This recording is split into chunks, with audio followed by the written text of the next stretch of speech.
Welcome to the It Just Works podcast. I'm Ryan, And I'm Brandon. and today we are going to be talking about Elder Scrolls and just about everything in between, which is our favorite game, the lore, favorite quests, weapons. If you love Elder Scrolls, you're definitely going to want to listen to this because we're about to nerd the fuck out. We're also going to talk about Pokemon briefly and the new Halo audio trailer from Halo Infinite, where the Banished basically get announced. And that's it. Today we have a special guest with us. We have Alex. Go ahead and say hi to everybody, Alex. Hola. And he is our Bethesda correspondent. He basically knows way more than all of us combined. And he's Disciple going of to... God Howard himself. Yes. If I Todd did. Howard had a son, this would be his son. I'm pretty sure he has a son. Today we're going to be talking about Elder Scrolls. And it is an incredible series that everyone loves to hate. Skyrim has only been released 1 million times, but you know what? If it got released again, I'd probably buy it again. But first, before we jump into Elder Scrolls, Alex wanted to chime in on our who is the most overrated Pokemon conversation. Alex, take it away real quick. All right. So, Pikachu is the most overrated Pokemon. So, when you guys go out to like social events or the mall, what's the number one onesie you see? It is Pikachu. To be Bingo. fair, I've seen a couple Charmanders. Yeah, but Pikachu more. I've seen a lot of Pikachus. Yeah, you're right. Okay. Yep. So that's my take on who is the most overrated Pokemon. You heard it here first, everyone. Charizard is not the most overrated Pokemon because you don't see his fucking onesies anywhere. That's right. Get The it second straight. one is Ho-Ho. Oof. Why? It's a weird ass bird. Ho-Oh is a fire turkey that means It business. farts out rainbows. It farts out rainbows. Ash It's is still- over there trying to catch it. Man, fuck you. It's still badass. Hey, he caught a booty flake and he held on to it for a couple seasons. All right. So is that your take on the Pokemon conversation? Yeah. Oh, I have no retorts to anything. Okay, well, yeah, Pikachu is the most overrated Tamagotchi, so remember that, everyone.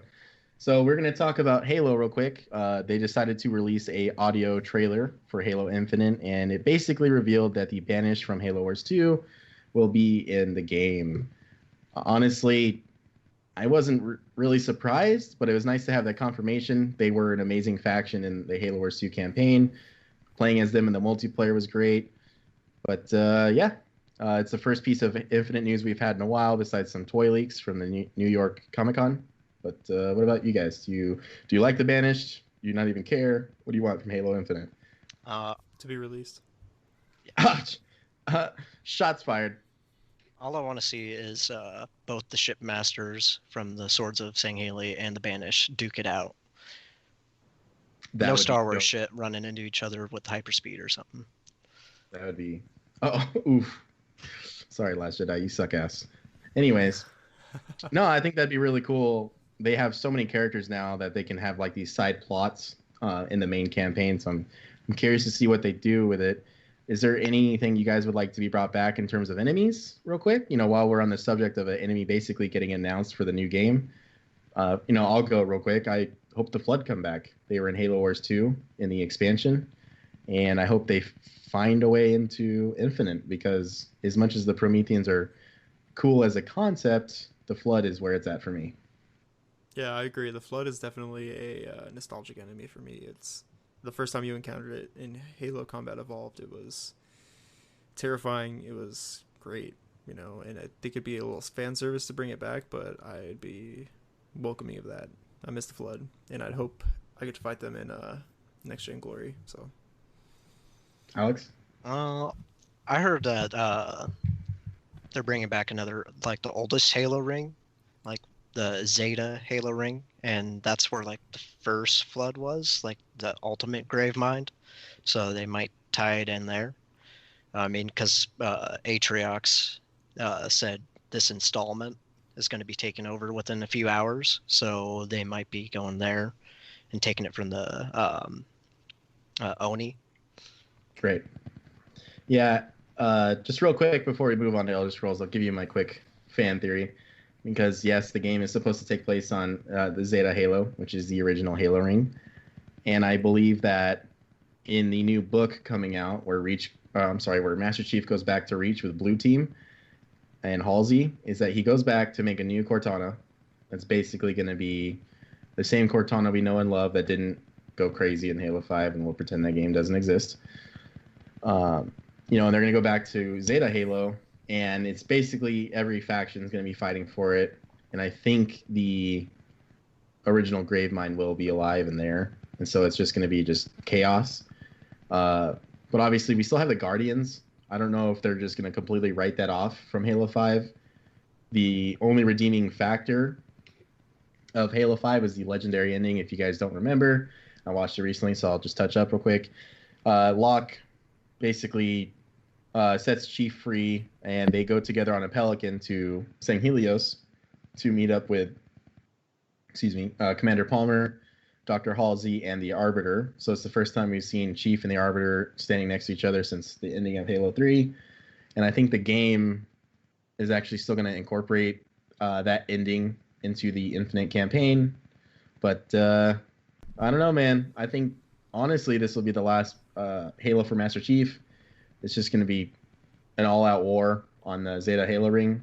And if they're smart, they'll bring back some elements of ODST, where it's like kind of open world, where you can kind of play the game as you want, but ultimately it still brings you to that linear direction. So you finish the campaign at a correct level, because technically with ODST, the way you can play it is you go to Dutch's level or Mickey's level, and you never really felt like you were out of place. It still found a way to get you on the right path. So I'm hoping that they kind of do that for Infinite. But that's a topic for another day. Alex, I would love for you to start the Elder Scrolls discussion. What is the first Elder Scrolls game you played, and when did you actually start loving the games if it wasn't the first one you played? Go ahead. All right. Well, I started with Morrowind back in 2003, and I didn't know how to play the game. I'll be honest, I freaking just went to Balamora and fought guards and died, or tried to steal shit without them noticing and died.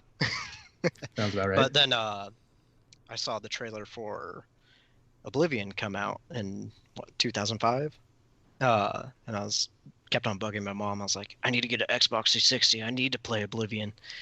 This game looks so amazing, and it was. I play that game still today, and then I went back to Morrowind, and then Skyrim came out, and then I went back to Daggerfall and Arena. But I would like to hear you guys too. Yeah, so I'll start next. Believe it or not, Morrowind was my first Elder Scrolls game as well. My old neighbors, my family friends, and believe it or not, if it wasn't for them, I wouldn't have played Halo in 2001. But they also had Morrowind. And I was playing old school RuneScape at the time. And it was like my first full like RPG besides Ocarina of Time. And And I played it. I didn't know what the fuck I was doing. Just like you said, man. I got off the ship and I had no idea what to do. Like, I have never played a game at the time, of course. Obviously, if you go back and play it now, it's disgusting. But at the time, the game he still plays it till this day, everybody. At the time, the game just like it overwhelmed me, so to speak. Like, I didn't know what to do. So I didn't play it a lot, probably maybe an hour of gameplay. I kept playing RuneScape. I got a 360, and then Oblivion came out. And Oblivion, my God, did it completely change my mind on RPGs. That game was the first one I really learned to love. And I bought the horse armor. I swear to God, that is one of the first... Whale. Yeah, dude. So I bought the game.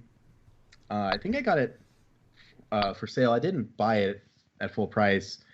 And I don't know why. I just bought the horse armor. It was the first thing I did, dude. And don't get me wrong. My horse looked badass. But that's when I learned to love the games, because Oblivion has one of the best stories I've ever heard, like ever got to experience in my life. And I mean, I could go on and on about it, but that's the whole point of this episode. So, Brandon, what is the first Elder Scrolls game you played, and when did you learn to love them? So my first Elder Scrolls was Oblivion on the 360, and just like you said with Morrowind, I got extremely overwhelmed.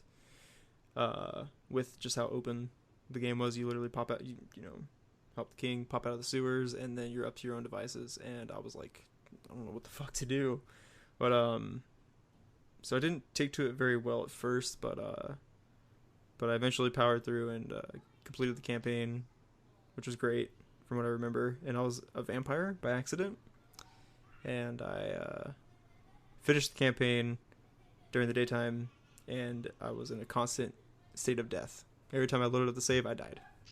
There's no way to recover it, so I stopped playing it after that. But I started to love the series when Skyrim actually came out.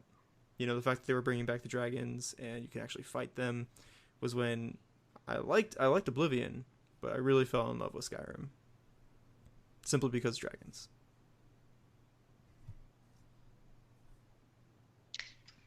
Yeah, dude, the dragons. Oh my god.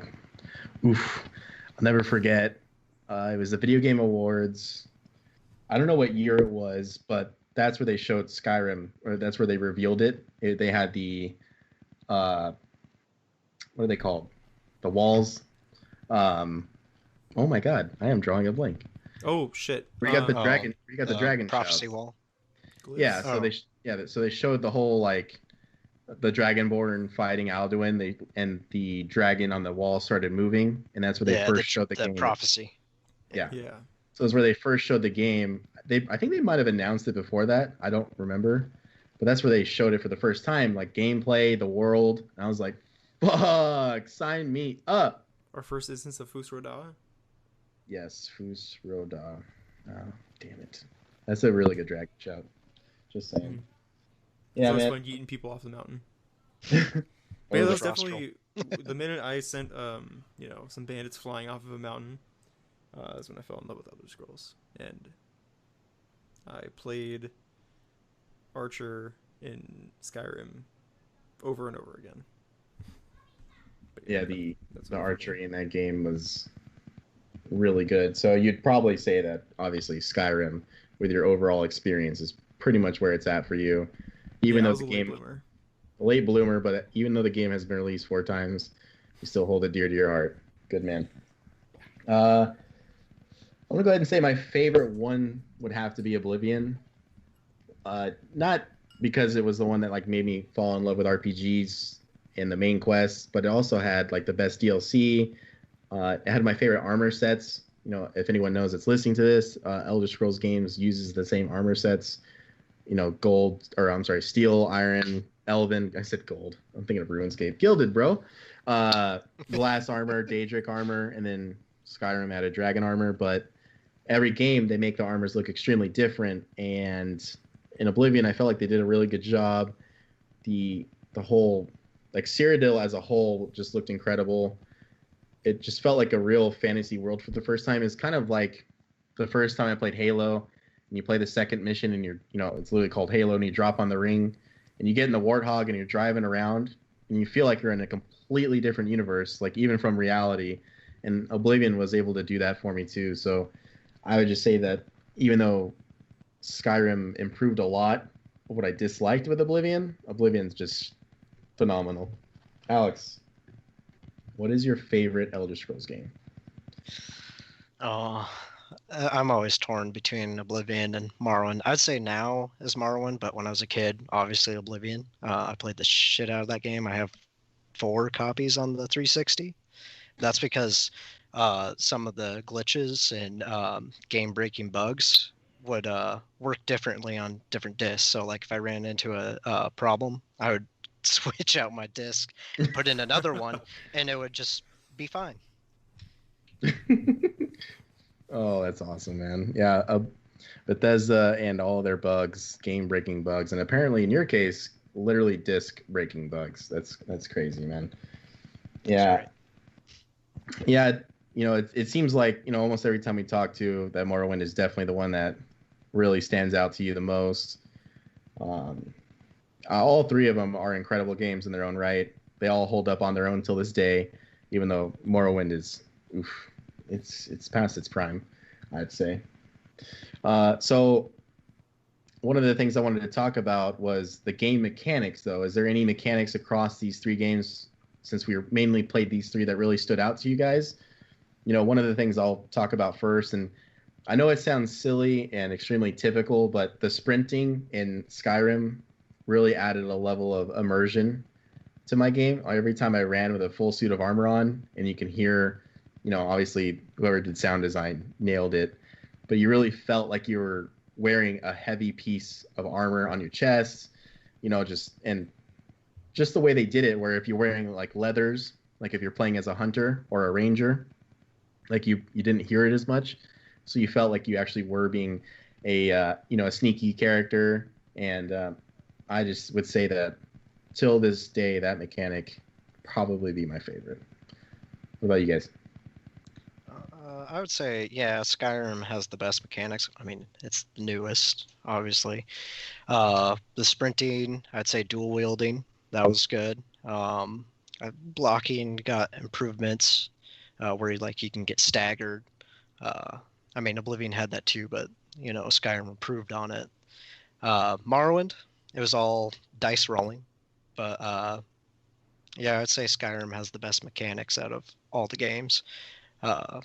Not RPG, but mechanics as a whole. Like gameplay mechanics, it's the one that really innovated on what the previous games have got right, and they really took it above and beyond. One of the things you can do with blocking is, I believe if you get it, I think it's when you get maxed out, but you can basically run into people like you're fucking Captain America. Yeah. And it's so much fun, and it never gets old. And with computer mods, it would make it so people went flying. So instead of like you can knock or staggering them or knocking them down a little bit, you literally flew them, like made them fly across the map. It was incredible. Brandon, mechanics.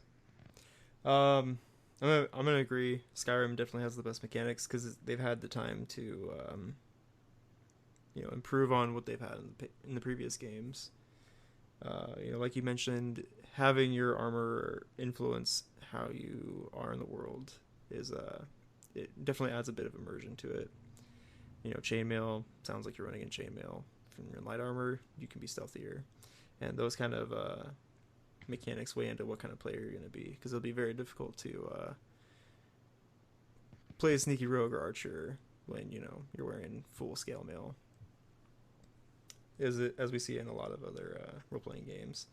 But yeah, definitely Skyrim has a lot of the great mechanics that were easy to enjoy, easy to grasp. But when it comes to like itself as a role playing game, I feel like Oblivion did that a lot better.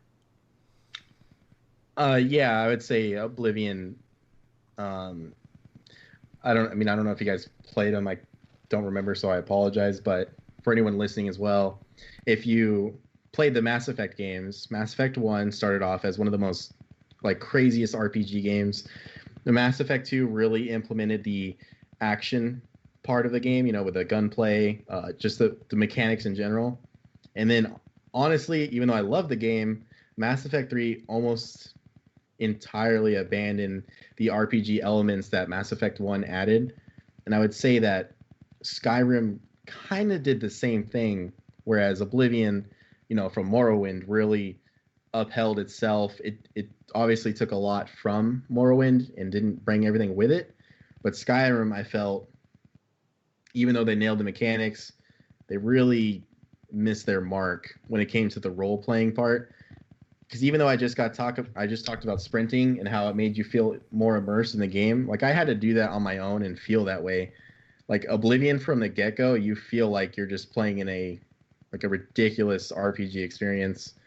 And I don't know. I mean, we're going to talk about the main quests and stuff from Skyrim, so I won't get into it yet. But Alex, take it away. You look like you want to say something. Yeah. So my biggest gripe against Skyrim is them taking away like athletics and acrobatics. Those skills and attributes all add into the game. So when like you're leveling up, it feels more like you instead of just this endless leveling. Like we get with the Legendary Edition, it feels like a chore. Throughout the whole game. No, it does, and obviously I haven't played Oblivion in a while, but you did bring up a point that acrobatics and athletics were a skill in those games. So when I played the game, I would purposely, literally just press Y, dude, all day. Stamina would be down. I don't care. My athletics would be like maxed out within like honestly like an hour, I guess. Acrobatics the same because you're just sitting there jumping and running. And it just allowed me to kind of level up through that and then focus on my other trees at the same time. And with Skyrim, it's kind of like, oh, cool, I leveled up. Like they really, yeah, There's less impact when you level. yeah, they took it away for sure. Slow. It's funny you say that because I was playing Fallout 76 a lot recently with the Wastelanders update, and I went back and played Skyrim Special Edition, and man, let me tell you what, I felt extremely sluggish.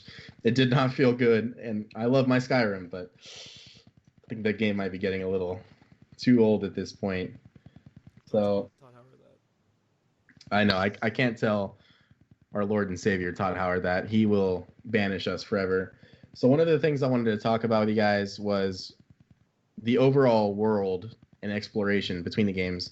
And for this question I have for you, you can go to Elder Scrolls Online if you want as well. Now, for anyone listening, Elder Scrolls Online added a ridiculous amount of landmarks from the Tamriel, from Tamriel. Excuse me. But yeah, they added so much from all the games, a lot of the lore, but obviously it wasn't to scope as a full-fledged, Oblivion, Skyrim, Morrowind. Well, Alex, what would you say is your favorite world to explore overall? Oh, exploration, it would probably be Morrowind.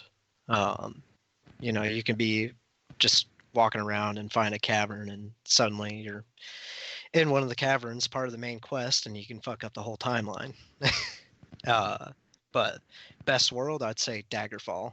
That's the biggest out of all the Elder Scrolls. Like the original Daggerfall? Yeah. Oh. Yeah. I didn't know that. It's like 4,000 times the size of Skyrim. Holy shit. What? Yeah. That's insane, dude. Wow. And here we are when Skyrim was about to release, and they were like, yeah, dude, this is how big the Skyrim map is, and people were doing walkthroughs of how long it takes to get from one end of the map to the other. And everyone was like, oh shit, 11 minutes. It takes 2 weeks for Christ. Daggerfall. Oh, geez, dude. It's almost like RuneScape. Anyways. So I would say my favorite world to explore, and this might be cheating a little bit. Alex, you can be judge and jury on this, but I'd say Oblivion with the addition of Shivering Isles. Honestly, Cyrodiil is insane. Every part of that region I cherish, but Shivering Isles took the exploration and basically flipped it on its head. When you go through that portal for the first time, you are in a completely different universe, and it blew my mind away. I wasn't expecting that scope of DLC. When Shivering Isles came out, I was still just the most basic gamer. I didn't know what DLC was. I didn't know what expansion passes were, and till this day, I think the most time I've ever spent in Shivering Isles in terms of pure gameplay is probably 200 hours. And the exploration in that DLC felt like a brand new game. So I would say that one really stands out to me, even with everything we got on ESO in Skyrim with Solstheim, which was great too. But honestly, Shivering Isles just takes the cake for me when it comes to exploration. If I could have that, like Oblivion remastered, and of course Shivering Isles, I would honestly never need another Elder Scrolls game, even though it's going to make so many people's ears bleed. I'm not as well versed in Elder Scrolls as you guys are, but I'm gonna have to default to Skyrim. I enjoy, especially the time it came out. It harkened back to kind of feeling like you're in the mountains, and you equate it to Game of Thrones. I was watching that at the time, so having the snowy environments and mountain escapes, that's the game I played the most, so therefore that's all I really know in terms of exploration, etc. But I will say the time I had with Skyrim I enjoyed, and hearing you guys talk, it makes me want to look at the Elder Scrolls options we have on Steam right now. That's what I've been doing. Yeah, I need to play Morrowind. Well, we're obviously going to be 50-50 on Skyrim the whole time, because as much as the game is great it does have its setbacks, but it also does improve a lot for the franchise. When you're going down the mountains towards Markarth, there is, fog going down the slopes. And I remember the first time I saw that, on the 360, I was like, damn, like, this is like some next-gen gaming right here. Say what you will about Skyrim as a whole, but the environment in that game for the time it came out was, in my mind, revolutionary. Granted, I haven't played every game that came out, but it was on the level of, in my opinion, Crisis 1. I don't know if you guys ever played that, but it was literally breaking computers when it came out. It's from Crytek. Oh yeah, I remember that. That game also really revolutionized, world maps, and I feel like Skyrim's really on par with that game, with what it did with its environment system, and the updates. They also released a title update later on in the game's life, where it improved on the water effects, and it added horse riding, and I'm sorry, they already had horse riding, but allowed mounted combat. In that update, they upgraded some textures in the environment, mainly with the water. But to go back and play it again after that title update, I would say that game, like, at the time, really held up, man. The environment for Skyrim is no joke. It should be taken serious because they did a really good job with it, among other things. One of the things I wanted to move on to, Brandon, it's been a while for you, I know. So if you don't remember, it's totally cool. But I wanted to go over what are some of your favorite armor sets, if you remember, or weapons. So I'll go ahead and go first because I hope to God I can get it again someday in my life. But it's the Imperial Dragon armor when you complete the main quest from Oblivion. Till this day, it's probably one of the best armor sets I've seen in gaming. Although I'd probably change the brown a little bit. I do love the gold trimming. All my RuneScape fans out there. That's definitely going to be my favorite armor. And then favorite weapon would have to be... wow, I'm drawing a blank. It's... Wow, what is that sword, Alex? The one you can duplicate in Skyrim. Oh, Dustfang. No, that's Oblivion. Duplicate. It's a Dawnbreaker? Yeah, Dawnbreaker. Oh, yeah, Dawnbreaker, yeah. Yeah, I would say that weapon's my favorite. It's my go-to weapon when I start Skyrim. You have to be level 10 to get it. Once you get it, you can duplicate it. It's the easiest. Touches the beacon. It's the easiest thing to do.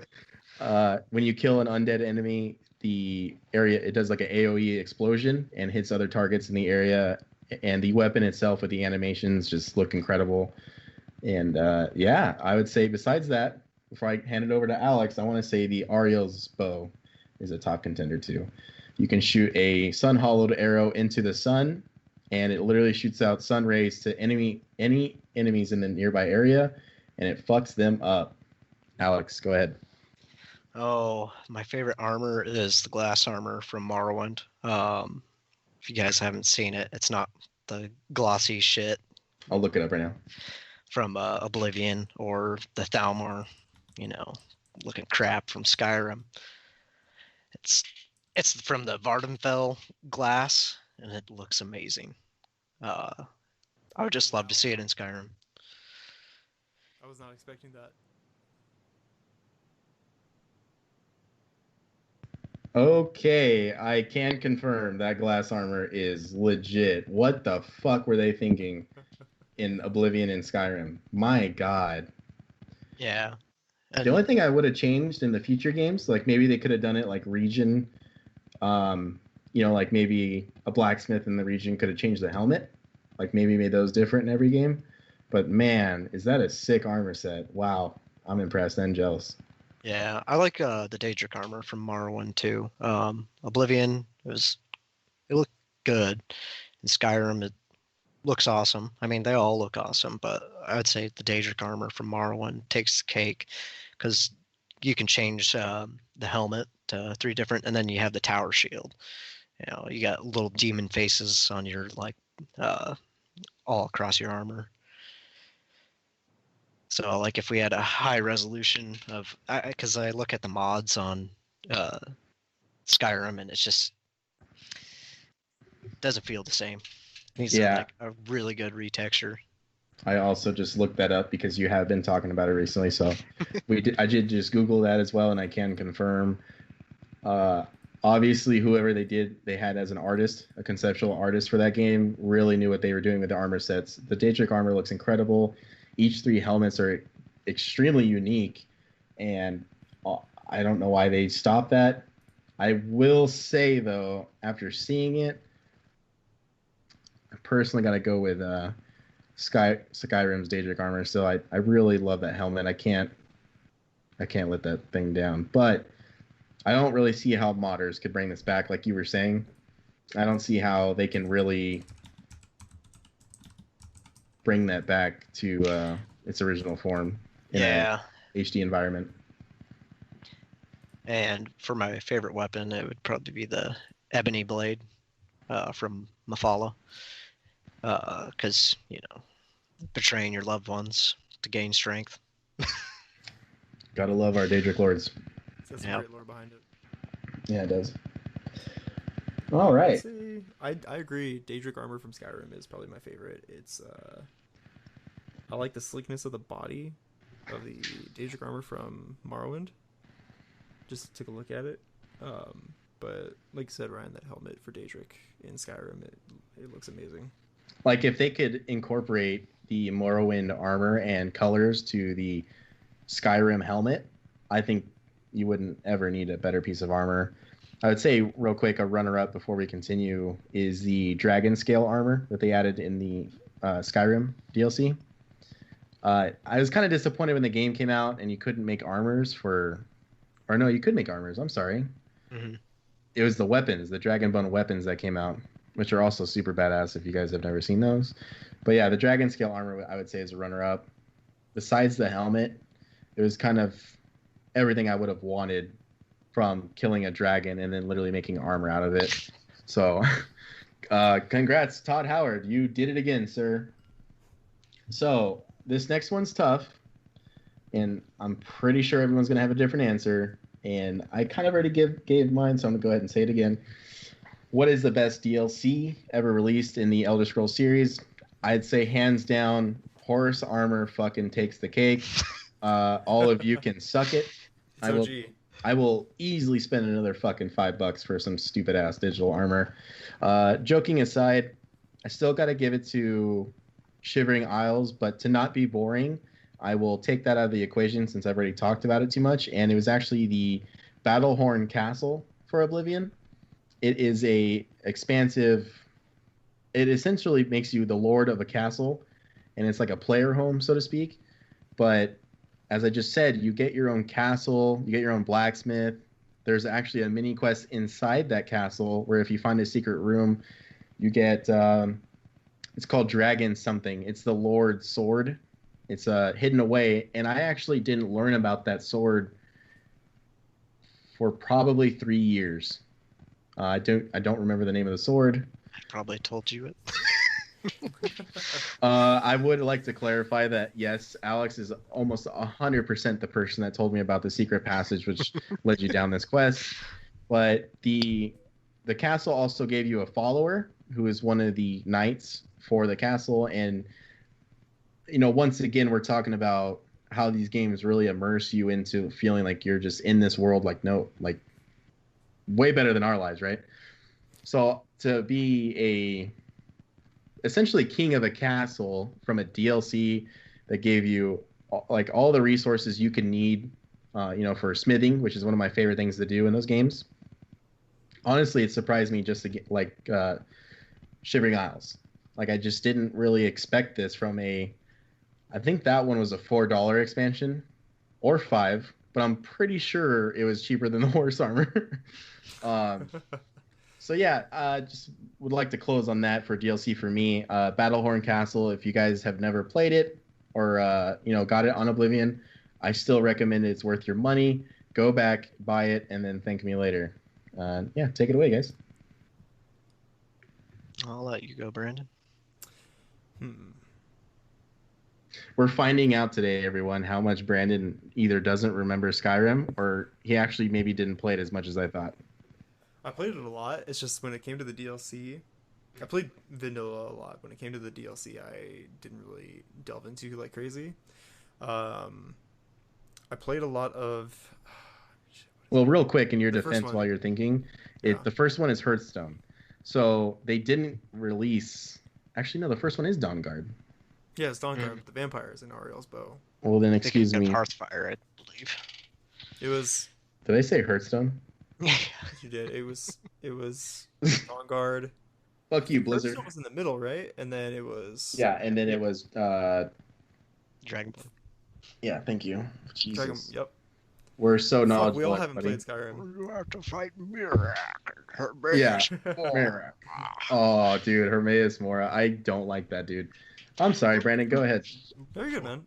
I'd say definitely Dawnguard because it's the one I played through and through. The weapons you got from it were really sick. I loved Ariel's bow. That was Do a lot you of fun. do you remember the terrain that it took to finish that quest and go get Ariel's Bell, where you're like in this massive snow-capped mountain? Like I don't even know how to explain it, but the area that you go to get Ariel's bow, like kind of like Shivering Isles, it blew my mind away. I was like, oh, they added this into the game. That's pretty cool. I honestly don't remember the process of getting Ariel's bow. I just remember firing it into the sun a couple times. But Uh, well, I'm the with casual gamer in this Yeah. episode. Dude, well, you with are, Dawn bro. Guard. Holy uh, shit! It's like making me those. want to go back and play though. Like I have never been more motivated to try out Oblivion again and Morrowind.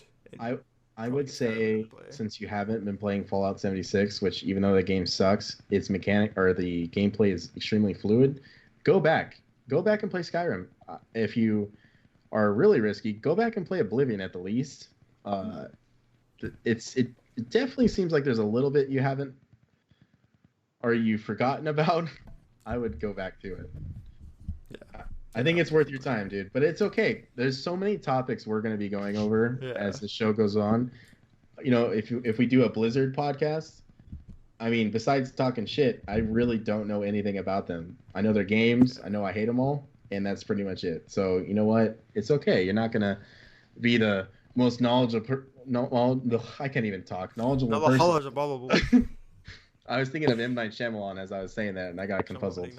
M. Night Shyamalan. Yeah, no, I got you, dude. But honestly, yeah, I feel like Dawnguard was a really fun expansion. I did like Hearthstone, however, similar to the Castle DLC from Oblivion. What? It's Hearthfire. The reason why I was saying Hearthstone is because I was combining Hearthstone and Hearthfire, and I didn't realize it. And that's why you got Blizzard on the brain. Yeah. Next episode, guys. Yeah. Hearthstone. Or shit. And it took us 30 minutes to go off the rails. Good job, guys. Hearthfire. I thought Hearthfire was cool because I could live out my fantasies of living in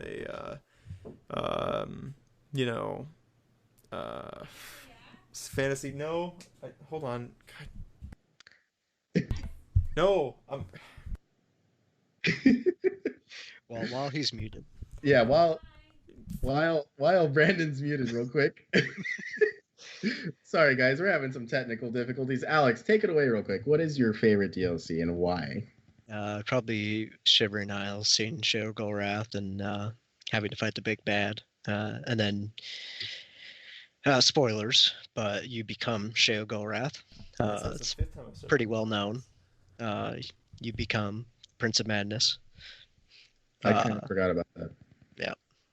That's why he's not having a beard in Skyrim. Why?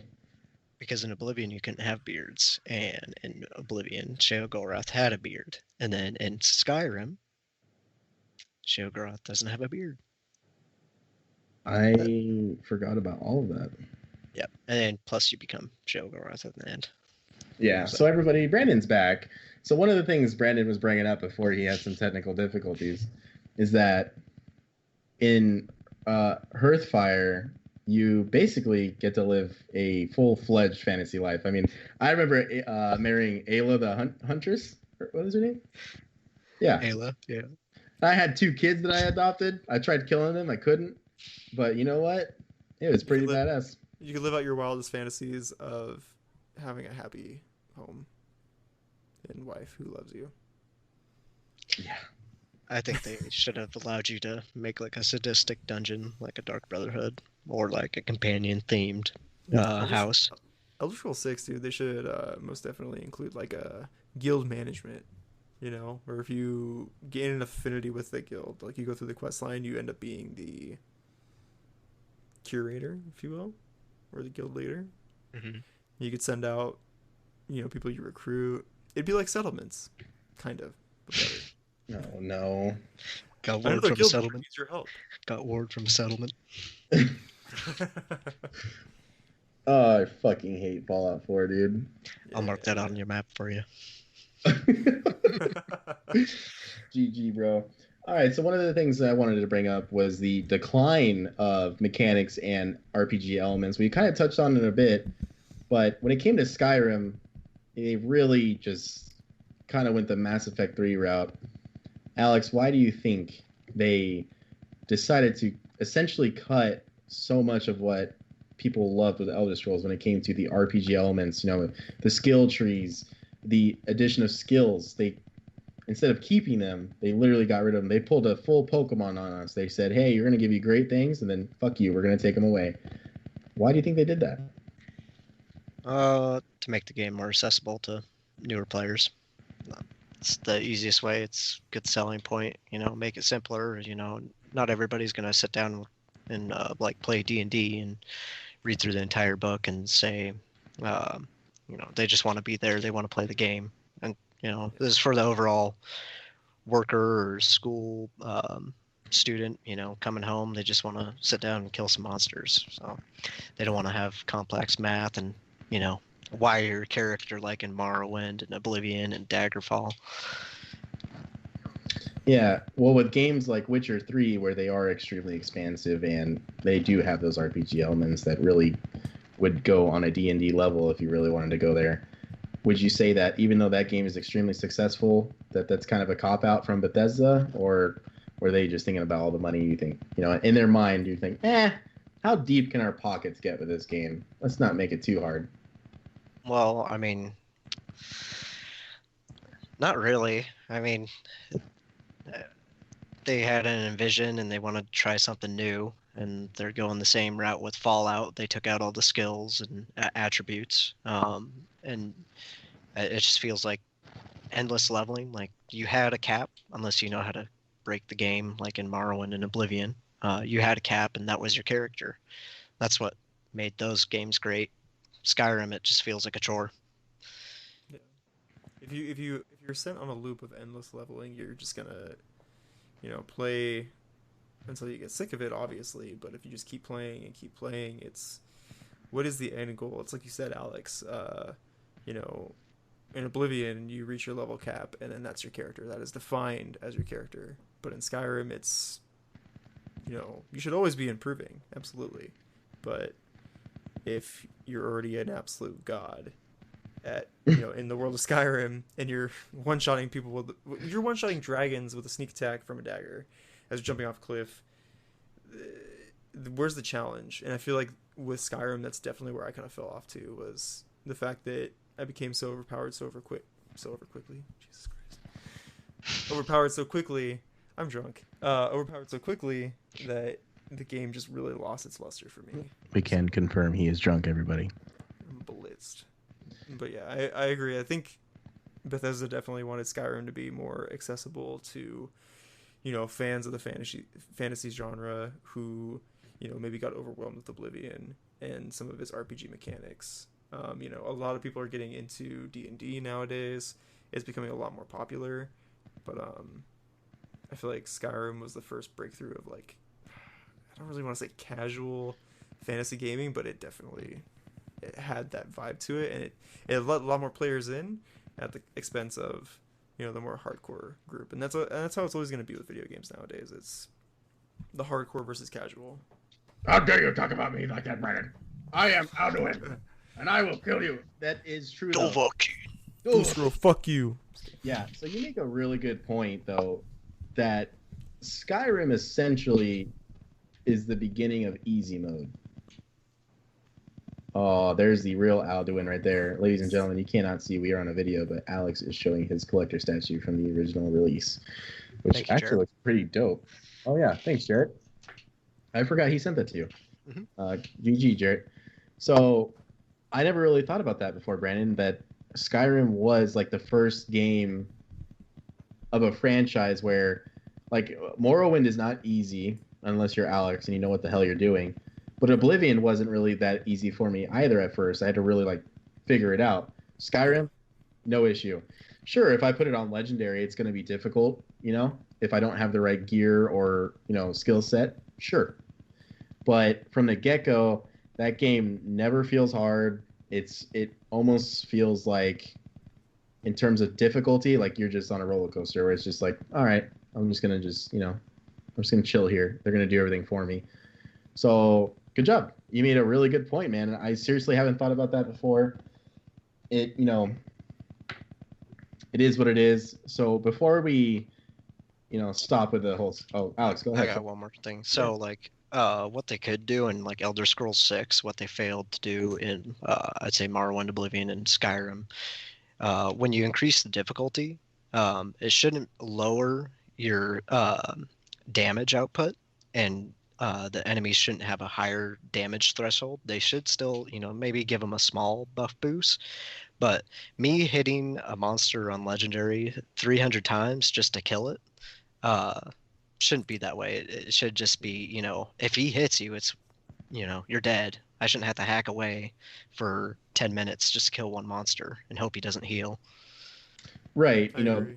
Brandon, one of the things Brandon was saying is that you could make your character to where you get that, you could be one shot with an arrow, could be one stab with a dagger, and you will kill something. But you have to work your way towards that. Where in Skyrim, you feel like you have that right away.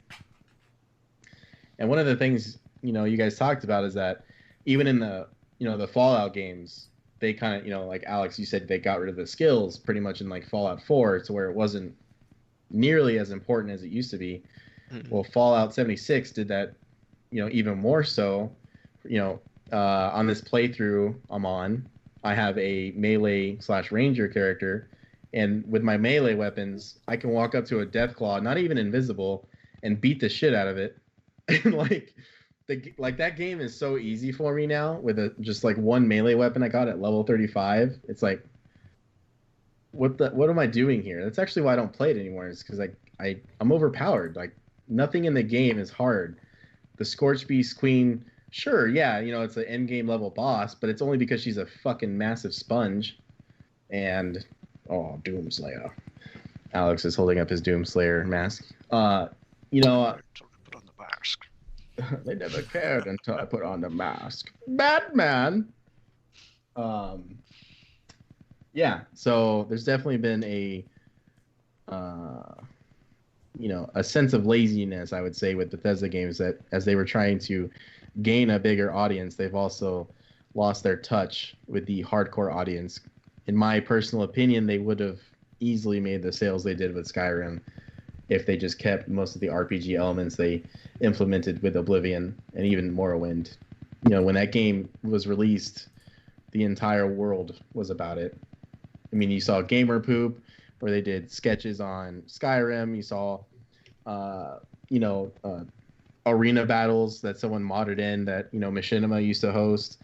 Like, the level of coverage this game had, I feel like they could have made it a lot harder. Like, it would have still had that grand audience. And even till this day, I still think you'd have the mass amount of fans who are waiting for God Howard to release it once more. And that leads me to my next question is, do you guys think we will see Skyrim again on a unannounced platform yet? Even the phones, Tesla cars? Like, this is a legitimate question I have for you, because as much as us and the internet fucks around, I don't see it as an impossibility. Like, I could see it happening. I see it on next-gen consoles, but that's about it. So nothing ridiculous. I was about to say Stadia, but yeah. Oh. Stadia is a dumpster fire. We have ESO on Stadia, but I don't believe there's Skyrim on Stadia. So there is uncharted territory. Wait, they do have ESO on Stadia? Yeah. Okay. Well, real quick, since that was pretty quick, and it was meant to be quick. I mean, let's be honest. Skyrim's going to come out again, everybody. Get your fucking wallets ready. We need to keep supporting this game. I never want to see it die. I will buy this shit every time it comes out if I have the platform. I'm not joking. I just want Elder Scrolls 6. Oh, yeah. Launch title, Elder Scrolls 6. With the, I doubt it. I mean, they would have showed it by now, but honestly, I think at least a year into the next gen consoles, we should see Elder Scrolls 6 at least. Well, before we crush your dreams on Elder Scrolls 6, we're gonna come back. Yeah, we're gonna come back to that in a second because there's one more part of the Elder Scrolls series that I want to talk about before we move on to the future, and that is Elder Scrolls Online. Brandon, you actually did play this game at launch. You played it for a decent amount, and you were one of the first people out of our friend group to actually experience it on PC. What was your takeaway from your first experience with the game? I'm gonna be honest, man. I don't have a whole lot of experience with MMOs. I never played WoW. I think the most MMO I played was probably Destiny, and that's not MMO at all. So that being said, ESO was definitely my first delve into MMO type games, and I'm telling you, man, the launch of ESO was rough, and it left a bad taste in my mouth. Even with playing on the PC, yeah, it had improvements that obviously the consoles, couldn't compete with, faster load times, better graphics, etc. But just with how full the game was, it just still felt kind of empty, and it made me not kind of care about what was going on. That's just me personally. I know you guys still fired up ESO like to this day. So playing at launch, oh no, ooh.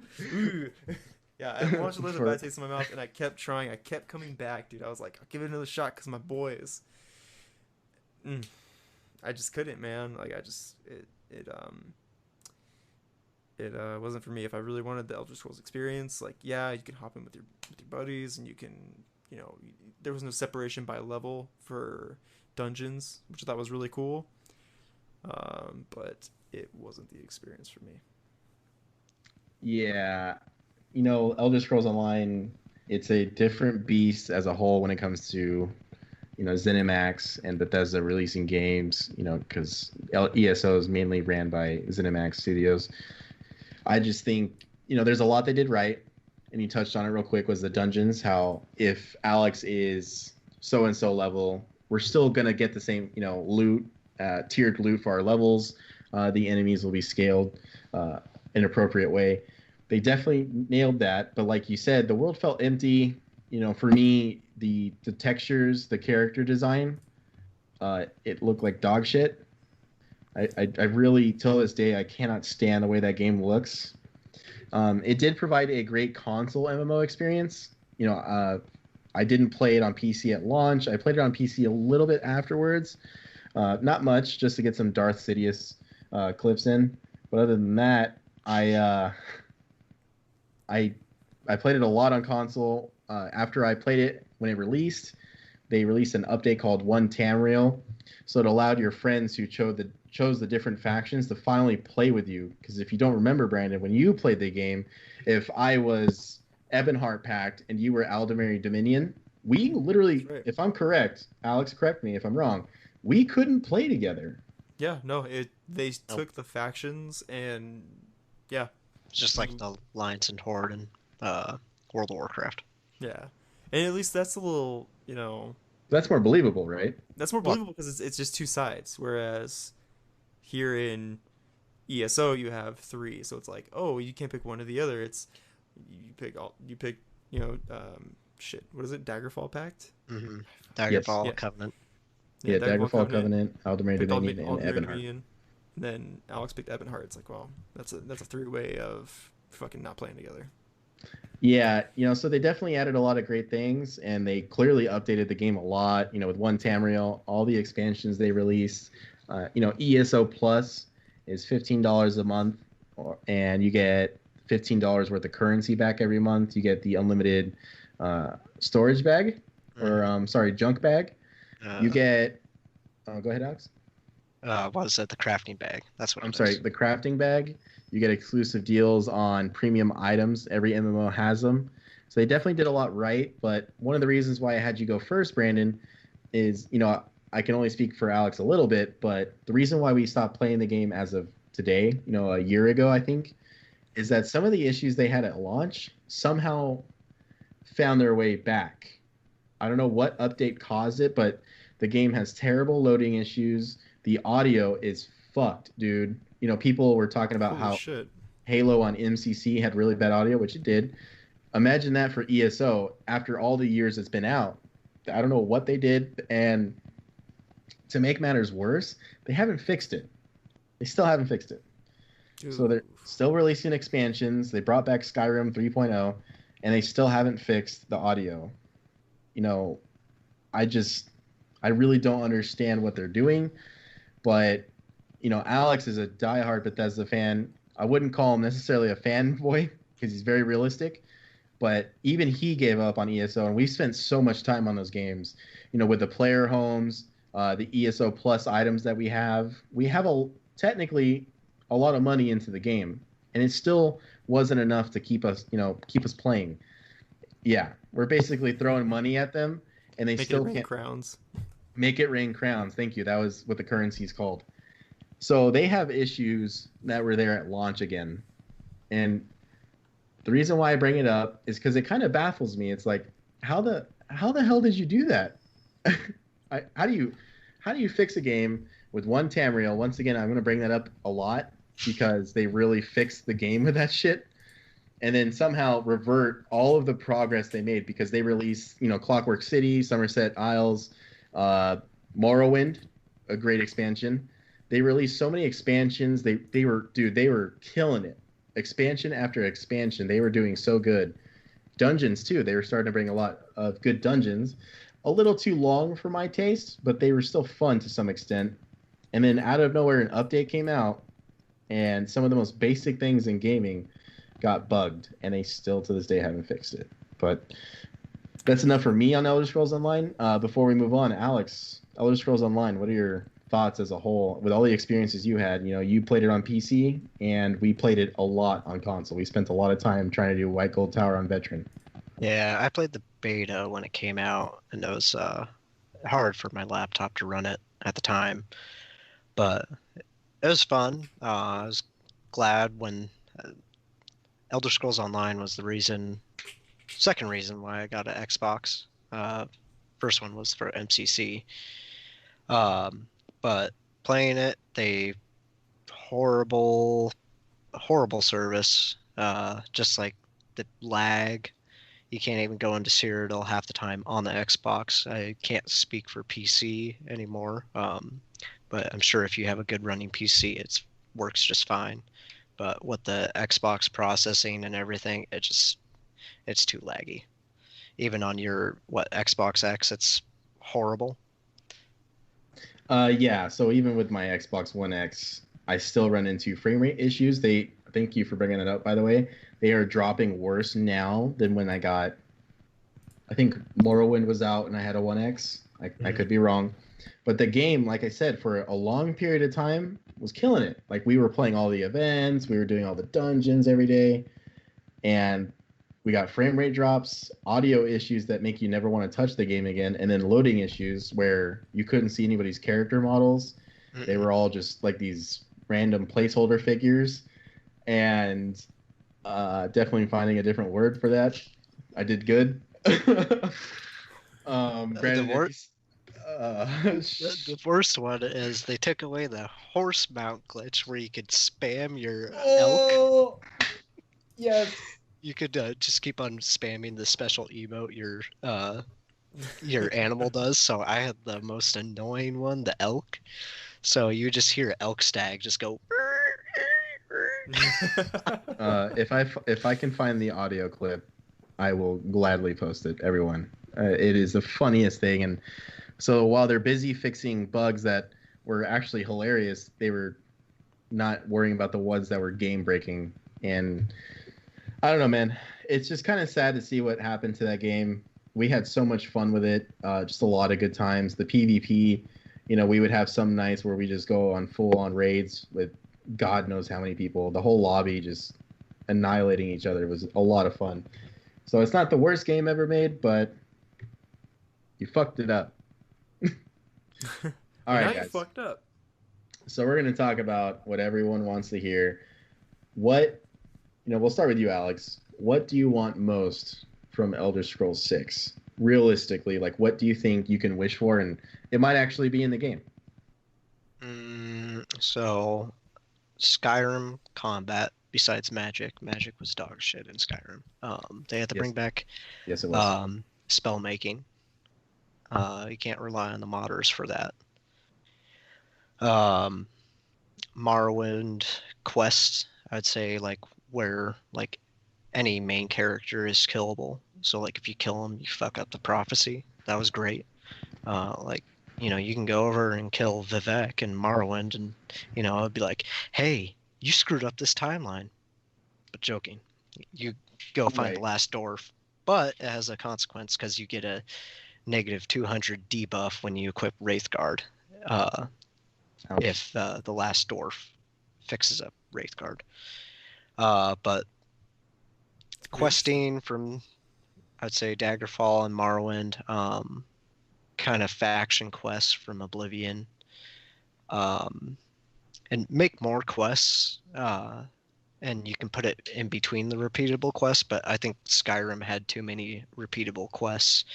I get that's like, it feels like a job, but, you gotta have like special memories. Like, I remember basically all the quests from the Dark Brotherhood in Oblivion, but can't really remember any from Skyrim besides killing the Emperor.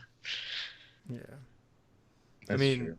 It's like you mentioned. It's just an endless grind of chores that you're doing, and even though the quests in the older games might be finite, they still made the best memories. I'll take memorable quests, albeit a limited amount, than another settlement needs your help, and just shit that you just keep doing over and over again. Repetition is going to be it creates endless gameplay loop, but repetition is going to be like the death of a lot of people's interest in video games. So yeah. Go ahead. I ain't finished yet. I'd like to see them bring back attributes and skills. I don't think they will. Because, like I said earlier, it defines your character. Everybody has flaws, but in Skyrim and like Fallout 4, you don't really have any. But yeah, bring back skilling from Daggerfall and Morrowind. The magic system for Morrowind, making a giant magnitude death bomb of shock, frost and fire raining down from Balamora while you're levitating. That's what I'd like to see in Elder Scrolls 6, Skyrim 2. Yeah, Skyrim 2, the squeakquel. Yeah, I think for Skyrim 2, I would love more Skyrim. If I can have nothing but Skyrim and Todd Howard telling me, you see those mountains over there? You can go there. There's gold in them hills. It just works. No, honestly, one of the things you said was, when you killed Vivek, it changes the timeline. And one of the biggest gripes I would say I have with Elder Scrolls as an entire franchise, it's not just Skyrim, is that you are the main character. You are the one saving the world, doing these crazy quests, accomplishing things that the NPCs that are utterly useless can't complete. I kind of felt like I feel like my actions should be more acknowledged, or you feel like a sense of accomplishment. One of the things Brandon said in our first episode is when you're playing Pokemon and you're about to catch a legendary, your character is literally staring at it like a stale bozo. And honestly, Elder Scrolls is kind of the same, even Fallout until Fallout 4. Sort of, even still kind of stupid. Alex is hitting us with some real facial animations right now. He actually might have been the mocap guy for Fallout 4. But I feel like if I am saving the world from a world-eating dragon, it should probably actually feel like that too, and it never really did in Skyrim. I think it did when you're in Sovereign Guard, and you might have talked to Jarl, or one of the Jarls after that, and then like, oh, cool, thanks for what you did. Go fuck yourself. Like I don't like that in video games, and I feel like Elder Scrolls or just Bethesda as a whole with the Fallout and Elder Scrolls games has a really bad rep for that, and I think that they need to fix that. I don't know if it's possible, Alex, so you can correct me if I'm wrong, but I want to see dragons again.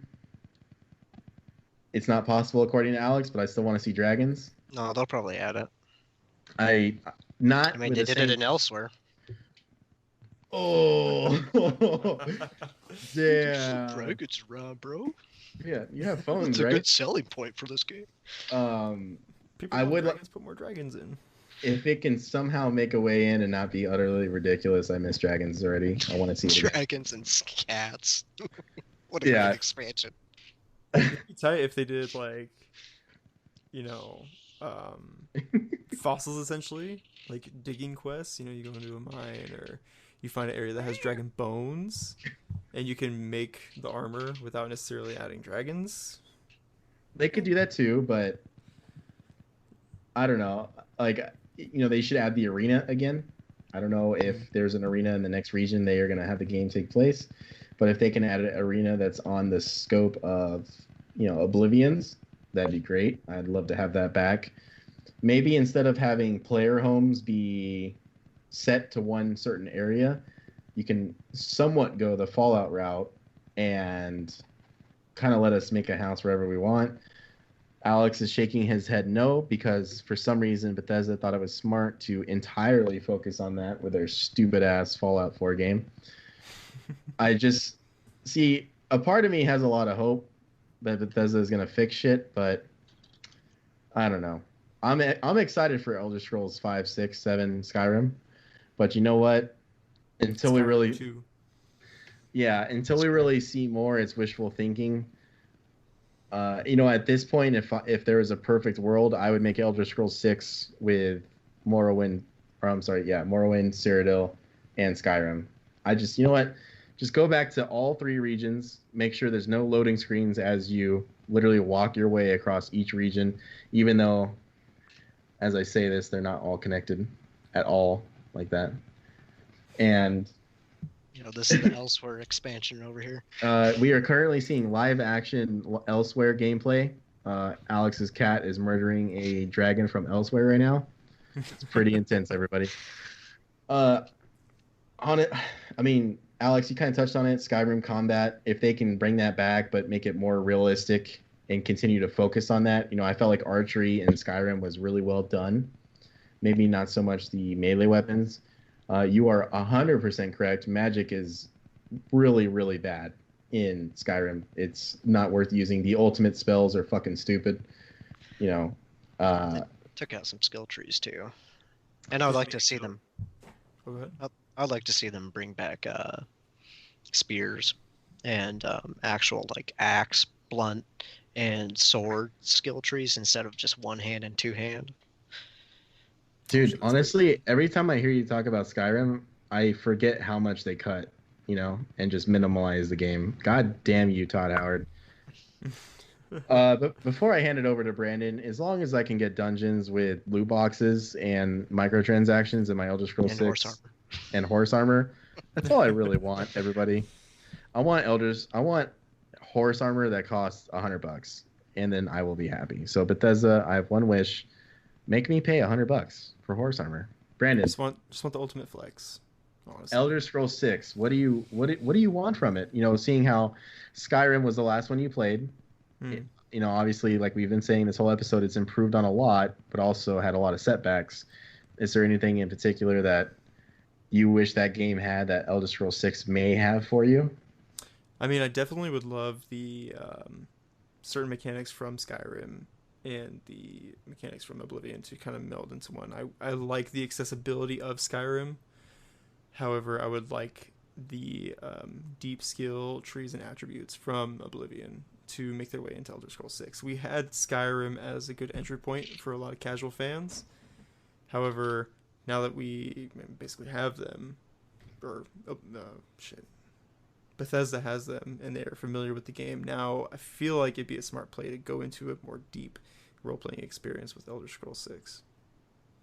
Right. I just want a deep, meaningful story with, memorable side quests, and I think a thing with a lot of games now is like there's endless replayability. We don't need the endless replayability. Just make it memorable, because those memories are gonna make me want to go back and play it a different way instead of me making my sixth archer for the sixth time and just using a bow and arrow for the whole entire game. Yeah, no, it's definitely quality over quantity. Something Bethesda completely forgot about when they made Fallout 4. That game is nothing but quantity. It's not about quality. Yeah. With a dog shit main quest, dog shit factions. I really like. I liked Fallout 4 when it came out because it had sprint, and it was the new hotness, man. It was the new hotness, but honestly, like looking back at it, that game fucking sucks so bad, and like yeah, a little bit. And well, see, here's the thing, and it still goes back to Elder Scrolls 6. Is I hope they learned from Fallout 4 because the expansions in Fallout 4 were fucking stupid. Automatron was terrible. Contraptions shouldn't have been. It should have been an update. Far Harbor, not bad, not good, not bad. It was the better of most of them. Well, Nuka World was fucking dumb, dude. I really like. Who the fuck thought that was what we needed? And I hope they look back at the negative reviews that it got and go, let's bring the Shivering Isles type of expansions back. I will give them my money. Like, it's not an issue. I don't care. Just give me quality. Like you're saying, Brandon, these repeatable quests they do, they're just fucking stupid. Like, I don't give a shit if a settlement is under attack, Preston Garvey. Eat a dick. So I just hope with Elder Scrolls 6 that if it's like Skyrim, fine, whatever. I'll deal with it. But if we can get at least like 20% more quality than the previous games they've been making, I'll be happy. Because I feel like at this point, Bethesda's track record right now ain't looking too good. Elder Scrolls the bad rap for sure. They are, like Elder Scrolls Blades is fucking stupid. I played it on my Switch when it came out just because why not, right? I already made a character on the mobile version. It is the first game I've ever played on my Switch that literally broke my Switch. Like it literally said, "You can't play the game. You suck." Haha. And they released Elder Scrolls. What's the card game? Oh, Legends. Not bad, but 100% not good. Right. Yeah, no, I agree, man. It's like they took Elder Scrolls and we'll cover this in the Blizzard episode, but they Blizzarded it. They took it and they made a card game out of it. They took it and they made a mobile game out of it. I mean, we were even seeing in Pokemon, Tencent's making a Pokemoba. It's taking obviously Elder Scrolls, but also other memorable game franchises and making them I don't want to say bastardized, but whoring them out to other forms of games, which is a good thing, because you see some characters and worlds you like in different forms of video games, but it's also like give new shit, but if it ain't broke, don't fix it. Well, I would say real quick, Alex, don't worry, I'll be quick. I would say that Bethesda, when it comes to Elder Scrolls and Fallout, went the Disney route, went the Pokemon route, where they have these amazing franchises, right? You really, us fans aren't asking for anything that you haven't done before, right? So why would you make Blades? Why would you make Legends? No one fucking wanted a stupid Elder Scrolls card game. Go the Witcher route. CD Projekt Red said, you know what? We want to make a card game. Let's just fucking put it in our main game. Like Gwent, from what I've heard from reviews and people that have played it, like Jarrett, Gwent is still better inside Witcher 3 than the actual standalone game they decided to make. So why couldn't Legends find its way into Elder Scrolls 6, which we would have had by now if they didn't waste their money on Blades and God knows what else that we have, because I'm fucking forgetting. Well, New Vegas made a card game, and that was Caravan.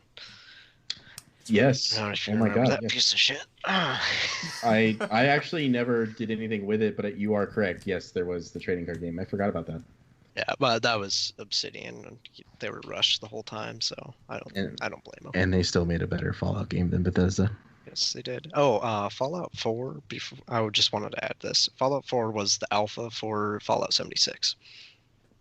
And they just took a flaming pile of dog poo and just threw it at the storyboard too. Yes. Ship Well, it. I have a question for you. So I guess we can touch on Fallout if you guys don't mind. Did you feel like Fallout 4's main quest started out pretty okay? Like it felt good. This dude just got his wife just got fucking murdered in front of him. His baby got stolen. You know, he was in the cryo chamber, so like the baby's still gonna be able to survive with his captors. It started off really well. I was pretty impressed, but my God, what the conclusion to that final quest, you know, the final part of the main quest was the payoff was like, honestly, it felt like a fuck you from Todd Howard personally. And Pete Hines, fuck that bitch. Yeah, well, like I'm just kidding, so Pete. I think the main quest ended when you killed what was the guy who killed the guy Oh, or dude. your wife? Something with shit. H. It's like Horus or something like that. Forrest. Fuck, I'll find it. Keep Hubert. talking. Well, anyways, I felt like the main quest died there, and then it's just determining which genocidal maniac you want to help kill the other factions. Yeah. And then, like, you know, when you're talking to the father in the institute and he's dying, he's like, "Son, father, I have cancer," and you're like, "Sean, no!" And he's like, "I have a master plan, but I'm not gonna tell you." He's like, "I don't have time." It's like, okay. I think on my first playthrough, I just was like, yep. Mash an A button. Yeah, I don't care about you, son. And then as soon as the dialogue ended, I just blasted him. Call me sadistic. Yeah. Yeah, I just didn't really. I like Fallout 4 mechanics and everything. Like the gunplay and the modding were really cool. It's just I feel like they shouldn't have done the main protagonist voiced. I really like that. I didn't. I liked it too because it, you know, for so long we were the silent protagonist, you know, and we just had to take the text boxes and interpret them on our own.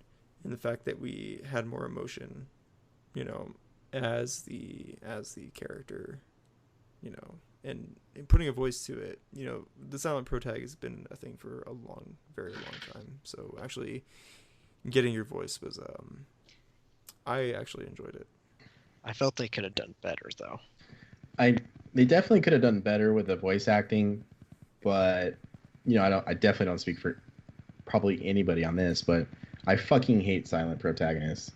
Where in a real life situation is this dude who's saving the world never gonna say a word besides a text box?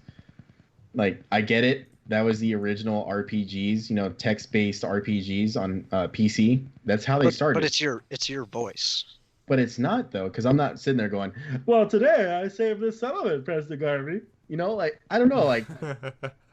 Well, you got to think of it like in terms of like Dungeons and Dragons and other tabletop role-playing games. You know, you're not. I mean, you can sit there and talk in your normal voice, or you know, dwarf and. Hey, I would like a ale. You know.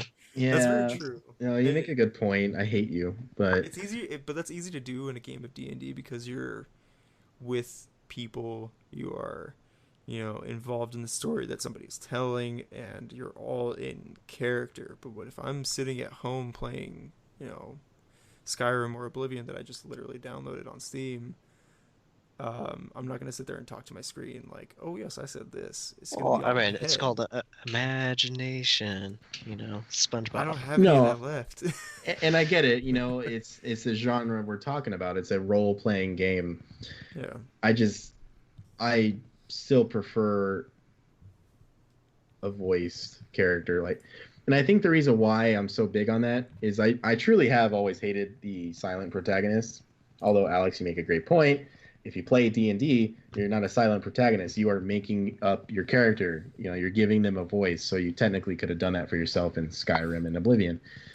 But with Mass Effect, they took voice acting to like a whole new level, man. And that, you know, what you did with that game and the scope and the depth of all of those verbal interactions made me go like, why didn't Oblivion have this? Why doesn't Fallout have this? Well, it's like two separate games. I mean, you're playing Shepard. You know, I'm not playing. I'm playing. You know, Bob 420. You know, who talks in like a Bob Marley voice. Like, yeah, man, I'll go slay Alduin. Righteous.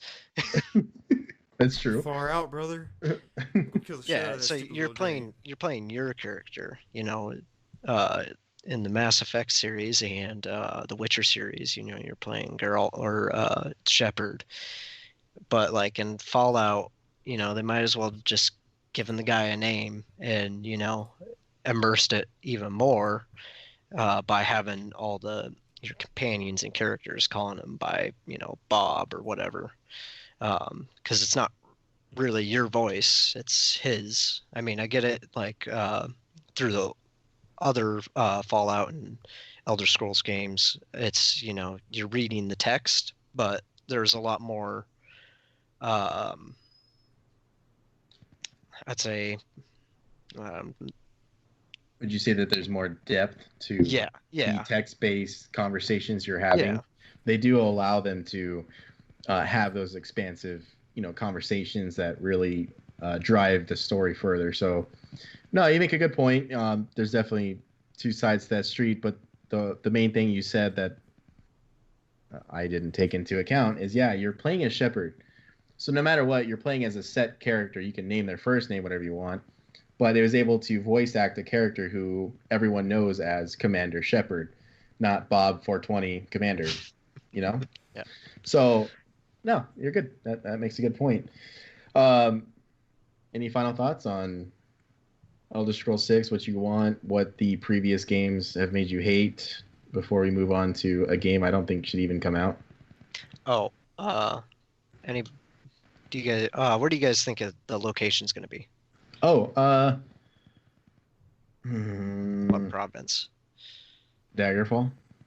I don't think so.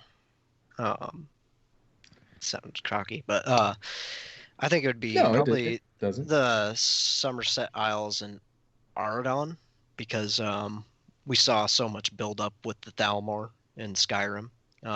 You know, they basically had the Empire by its nuts. Yep. So There I think it's definitely gonna was a be lot down of there. build up there. You're right. Mhm. And while you brought that up, it still brought me to one more thing I wish that Elder Scrolls would do. Sorry guys, I guess we can't move on to the game that shouldn't probably even exist. Daedric horse armor. No, yeah. So alongside Daedric and Dragon Horse Armor, I really hate that. Why is it so dark? I'm looking at my picture and it's dark as hell, dude. I really don't like that. This is such a personal gripe that your character from a previous game, like that's it. Like you don't hear anything about them. You don't hear what happened to them. Maybe like a book that's in the in-game world. Maybe an Elder Scrolls 6 can talk on the Dragonborn, which you know is your character. That is a defined character you play as. I kind of hate, in Oblivion, I don't know what happened to my character afterwards. I, you know, yeah, go ahead. Oblivion, you turn into Sheogorath. And Oh, because of Shivering Isles. yeah, and Morrowind, in Oblivion, they said the Neverine, which is the main protagonist in Morrowind, sails off to the distant lands of the Akaviri to go explore. Ooh, Akaviri. Man. So yeah, dude, the Thalmor, I would definitely love for them to touch on that more. Maybe just murder them. Whatever. I really don't like them too much. They're a bunch of scheming cunts. So you know what? That's a really good point you made though. it would make sense for them to continue to follow that storyline and maybe see, sorry for the play on words, but the fallout from what happened with the Civil War. And it just works, guys. Come on. To maybe see what happened after Skyrim with that, because they were meddling pretty bad into the Empire. So I'd like to see where that's at. That would be a great location to go to. It's definitely different from Skyrim, so it would be a nice change of pace. And that is it for Elder Scrolls for me. Brandon, anything else you'd like to touch on with Elder Scrolls 6? Anything you would want to see? Mechanics, DLC, loot boxes, emotes, any type of dances you want to see from Fortnite? Or microtransactions. I think in terms of microtransactions, I think they're not going to do that. I'm just fucking with you. That's not going to happen. Yeah, no. But stick to DLC. If it's not going to make it in the base game, go ahead and put it in form of DLC. Keep that model. I doubt we're going to be seeing, crown packs, or atom points. Those are more in the MMO style of the games, or spin-offs. Mm-hmm. So just straight DLC if need be. Keep it a little bit more RPG. And that's it. Well, I got 2 questions for you guys. I'm sorry. Yeah, stuff is coming up. I guess we're not getting rid of Elder Scrolls yet. So while me and Jarrett Elder Scrolls can't get rid of you either. Right? So while me and Jarrett play Fallout 76, we have noticed with the Wastelanders update that a lot of those co-op experiences that you would have always wanted from a Bethesda game, if it did have online, are now there because of Wastelanders. So my question for you guys is, would you be okay with a Fable-esque co-op where it's only maybe up to 4 to 8 people in your world? They bring their gear. Everything they earn in your world is either in their inventory or it goes to a set stash box, so to speak. And then when they go back to their world, they can manage it. Or manage it in your world. They'll just have a designated loot box, so to speak. An inventory box. Yeah. For that co-op experience. Would you be okay with that? Or do you really want your Elder Scrolls games, your mainline Elder Scrolls games, to remain single player only? That'd be cool, if it's off to the side, but I no prefer PvP, just straight. No, like the solo campaign, and if you want to hop in co-op, maybe start a world with somebody. That way, they're not jumping in and out. So, if you can only progress as much as you and your friend are playing the game, I think that would be pretty cool. Because one person's just going to grind out the story, and then the other person's just going to miss it. No, you're right. Like with Skyrim, I had the main quest done in like a week or 2, and people were still working on it months later because they played the game at their own pace. That is definitely something they would have to consider. And my second question or Brandon, did you want to touch on the co-op, or you pretty much feel the same way me or Alex does about it? I feel the same. It'd be difficult to see how it would play out when you're at different parts of the story. Like you said, people go through these games at their own pace. That's the beauty of open world games. You can do what you want when you want it. So it'd be difficult. It's in the idea is there, but in practice, I feel like it'd be very difficult to execute. Now, however, if there was a callback to, I believe it's the Fighters Guild in Oblivion, where you have the arena set up, and if you had, champions from, other parts of wherever Elder Scrolls 6 takes place, come and you do like a co-op mode in there, it's off to the side. It's, it fits in with lore if need be. I feel like a little taste of co-op. Right, kind of like Rise, the Xbox One launch title, where from Crytek, you went into co-op and you literally played like survival mode or objectives inside the Gladiator arena. Yeah. Something like that. I think that'd be cool. One of the things I was thinking of while you were talking is, what if, in co-op, they either make a world where the main quest doesn't exist, or the main quest is already completed, so to speak, to that main world. So you don't have to worry about whatever the consequences are of completing it, the lack of NPCs. Maybe there is an environment change. You don't have to worry about going through the quest to experience that. Maybe it's already done. Maybe it never happened. Maybe like a blank slate. But Alex, I think you kind of said that, where you'd start a new world and it wouldn't be yours and it wouldn't be your friends. I don't know. I'd like to see it. My second question is, do you think they will do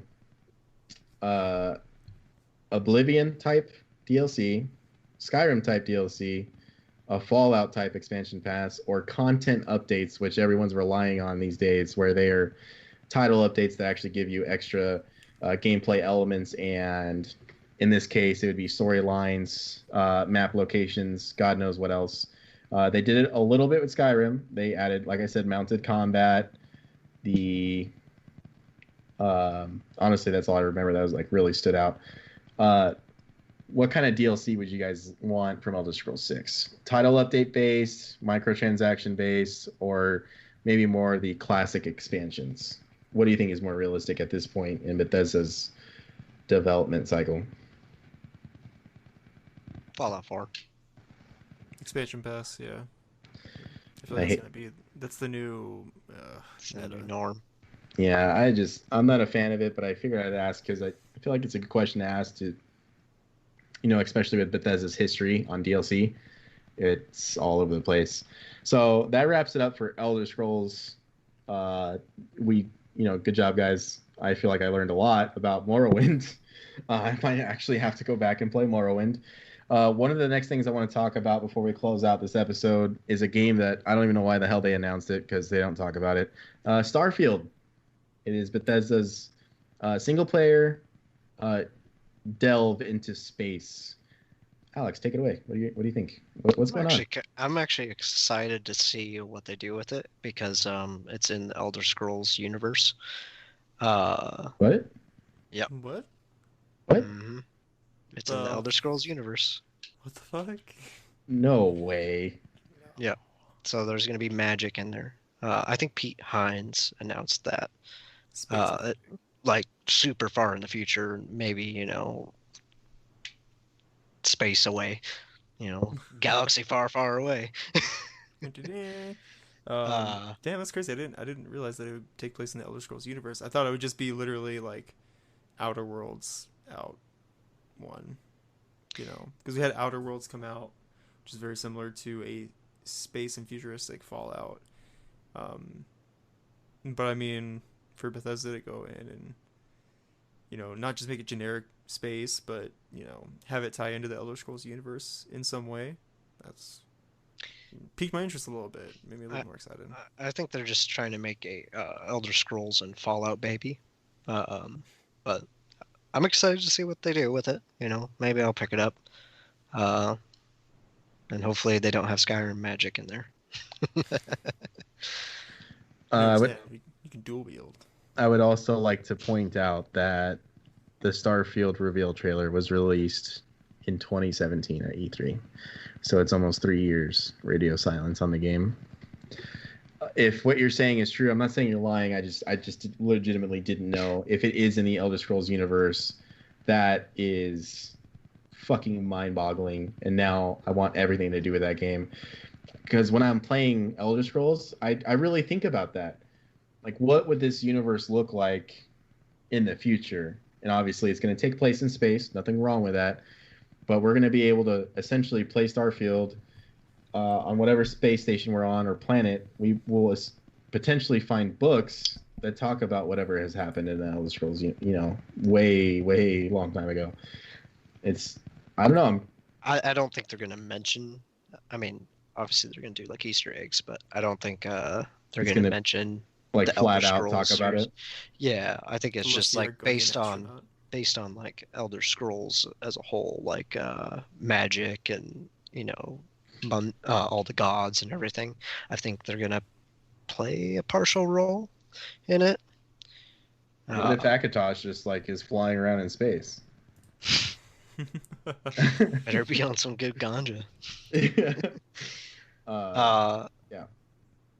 Well, all the gods are in. I think it's Aetherius, the god realm.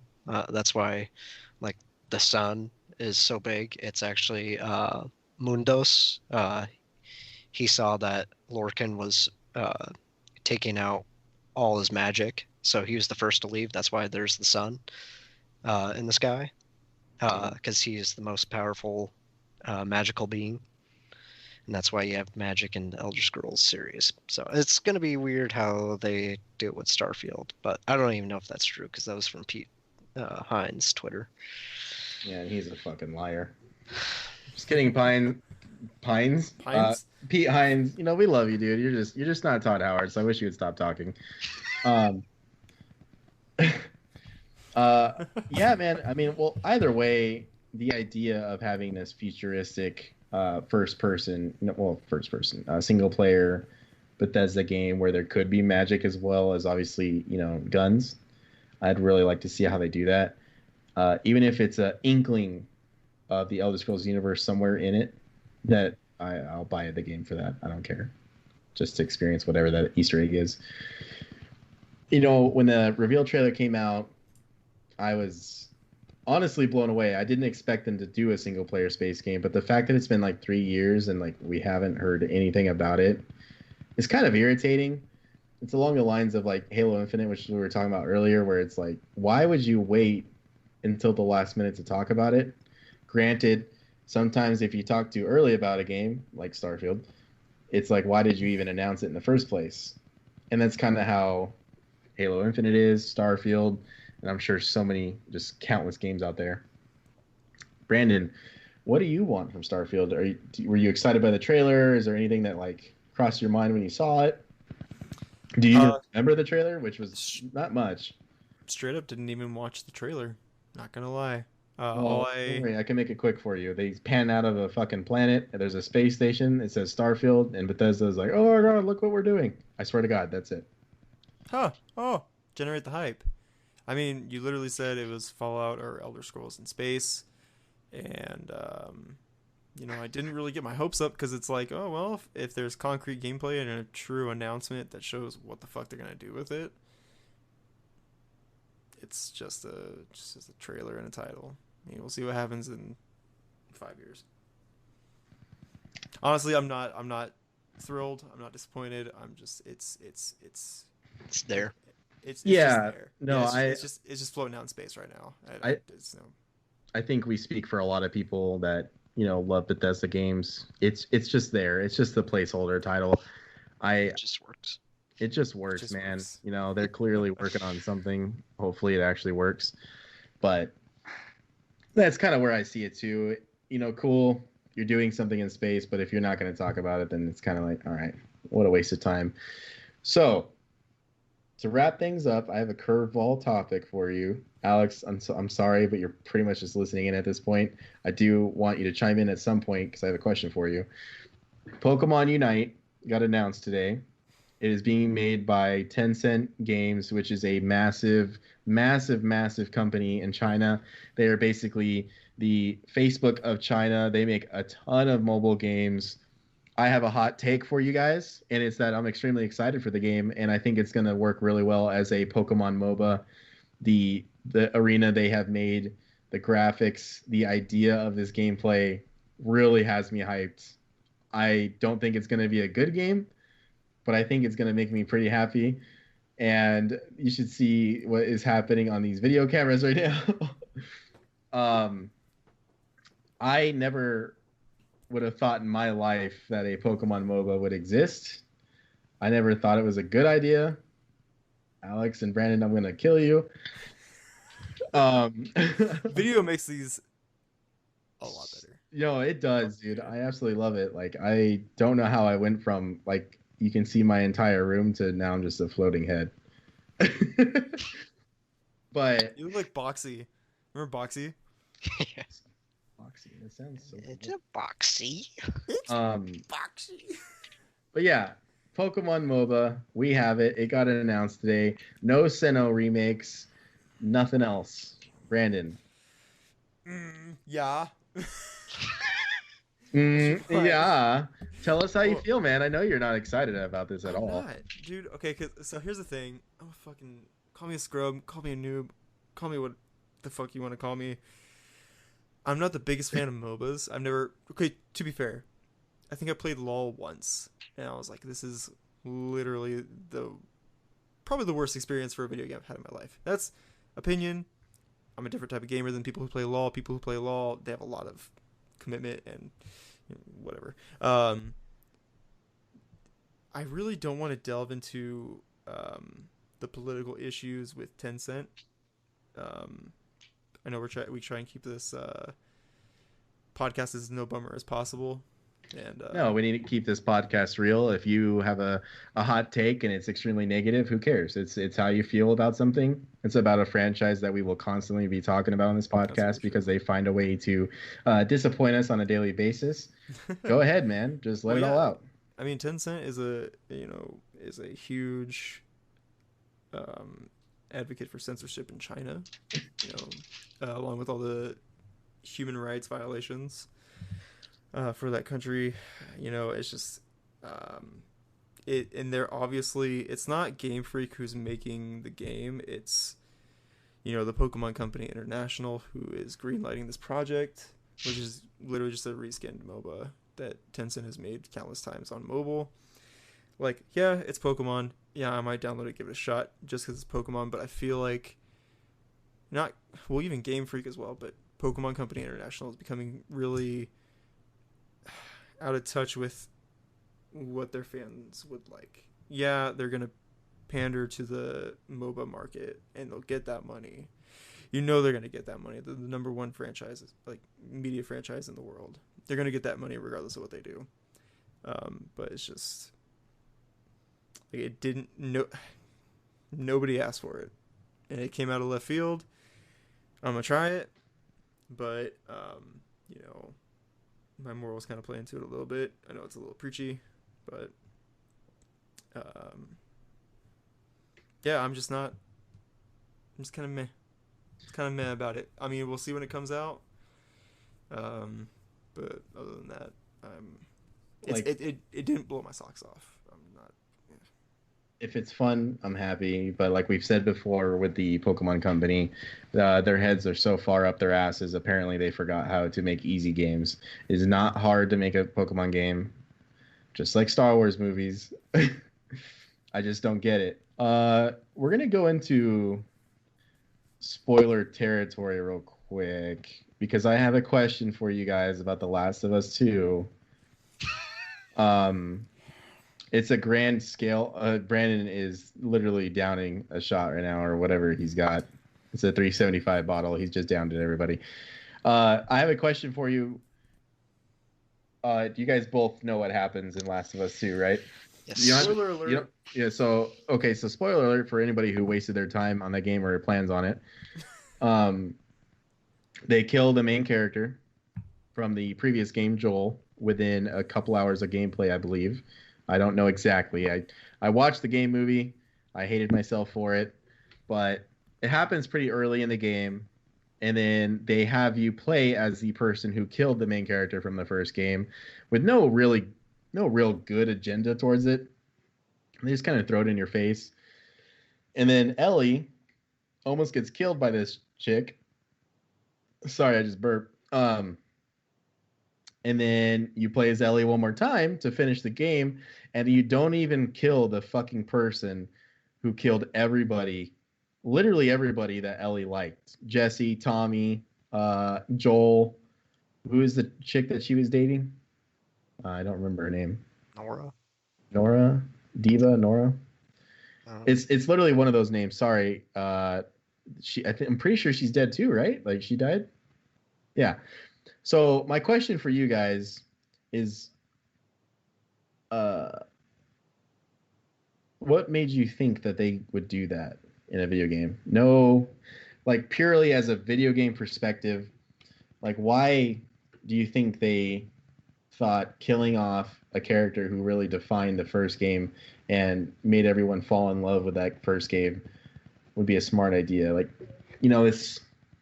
this is a reach. So bear with me on this.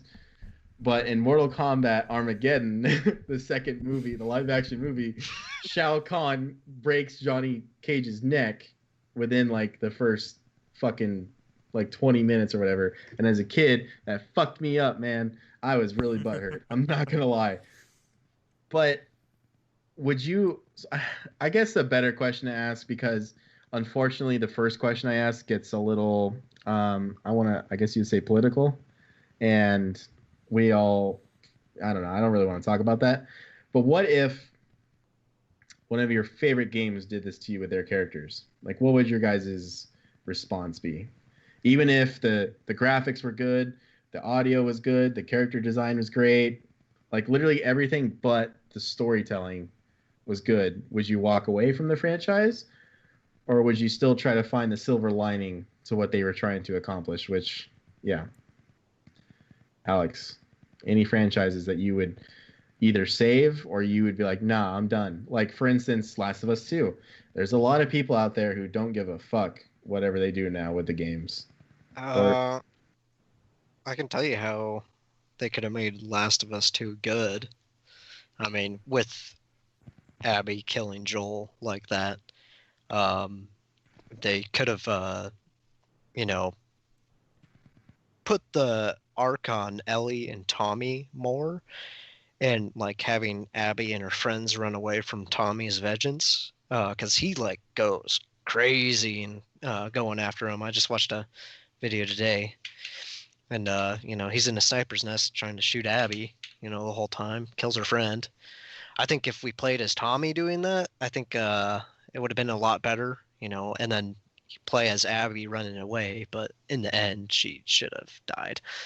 Uh, but no, I wouldn't probably drop the game, any game if they did. Well, they did do that for World of Warcraft for me, so I did drop the game after that. Brandon. Let's see. I mean, honestly, The Last of Us has got to be one of my favorite games. Even before the sequel came out, even before it got leaked. Yeah. I always told people, if you have a PlayStation, get The Last of Us. It goes down as one of my top 10, easy. And so once I heard the leaks were true, I'm not gonna lie, I was disappointed. Um, I was disappointed, and I understand that characters have to die, in a world as bleak and hopeless as the world that Last of Us takes place in. Right. But it's I'm not a fan. This is the reason why I stopped watching The Walking Dead. I'm not a fan of people who just are usually pretty fucking smart and just make one goddamn dumb decision. You have Joel, this motherfucker who lasted in the apocalypse for so goddamn long. It was now like essentially not an outlaw, but was a smuggler. Got people in, got people out. He was fucking street smart. Why in the fuck would he invite this fucking bitch and her clique come into the place and basically kill him? Like, hey, I have no idea who the fuck you are, but come through. You have this guy who's survived for so long, and he just invites these people into his home, and then they fucking kill him. I just saw the death scene and Ellie getting pissed. I don't know what their real reason was. I think it has something to do with they couldn't find the cure for some people or some shit. Well, Joel kills Abby's father. Oh. Yeah, he was the scientist who wanted to kill Ellie for the cure. Oh shit! The more you know. Well, yeah, okay, that kind of makes sense then. But still, with Joel being the kind of survivor that he is, you be wary of people, no matter what their intentions may be. They could seem good. You should not trust people you don't know, especially in the apocalypse like that, because that's what happened. You got fucking Ford. Yeah. Straight 9-iron to the dome. And, and that shit's gotta happen, Yeah. But I don't agree with making me feel for a character who just came in this game, killed probably one of my favorite video game characters, and make me feel for their struggle. I instantly do not give a fuck. If I get a PlayStation 4 or if PS5's, backwards compatible, I'll probably pick it up for, not full price, but I still enjoy the gameplay that I experienced in the first Last of Us, and I feel like that's still intact. It's just I'm not going to be involved in the story, which now that I'm saying it out loud, a game could have shitty graphics, could have great graphics. But what it comes down to is gameplay and story. And those are the true 50-50s. And if the story's fucking lacking, the gameplay can't hold it all. So yeah, Wow. I'm not stoked about how they did it and how they made me feel for a character that I have no feelings for, or would have no feelings for had I played the game. Yeah, just gonna throw this out there. When it feels like the writer, whoever it may be, wrote a game, the new storyline to appease whatever fucking stupid ass fantasies they had to accommodate themselves instead of writing a good story for the greater fan base. It fucking sucks, man. I'm telling you right now. Yeah. It's not gonna happen. If it does, I'll find you, fucking Frank O'Connor. If Master Chief would die in like the first hour of Infinite, I would drop it Halo for a while. Yeah. Yeah, like and see, like that's multiple games that they that he is involved in. So for him to die in the first hour, it's like, what the fuck? That's final stand, like how we experienced in Reach. Final stand, goes out like a hero, gets commemorated. That's Halo Infinite, and his legacy is infinite. But if you were to die a Joel death in the first couple hours, it wouldn't do the character justice. And I don't want to derail too far from how you would drop Halo, but another issue that The Last of Us 2 had is its representation of a trans character. And I've seen on forums multiple people from the trans community say that it's a poor representation of somebody like that, of who identifies as someone they weren't born as. So it seems like Naughty Dog tried to pander to an agenda, like you said, and they just did a shit job at it just to try and sell copies. Well, I think when you pander instead of naturally writing it in and creating those characters that are going to appease that certain group of people, then you fucking fail. Like there's probably so many ways they could have really included that audience without forcing it down everyone's throats, and I think that's the problem we're having. But yeah, man, I just wanted to ask real quick and see what everyone thought.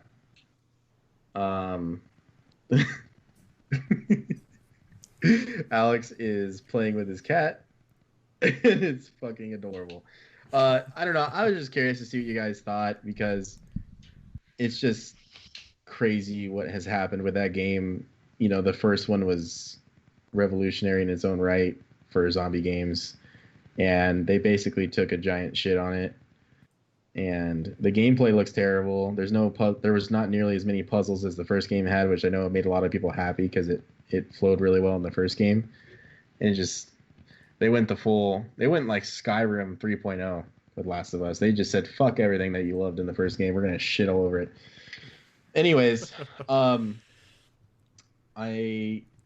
think we're ready to do it, but I wanted to say, and Brandon, you can confirm here, but next Wednesday, if everyone's down, if Alex can do it, I want to record the Phantom Menace episode. I'm fucking in. Where we dissect Star Wars Episode 1, The Phantom Menace. Like we all watch it together?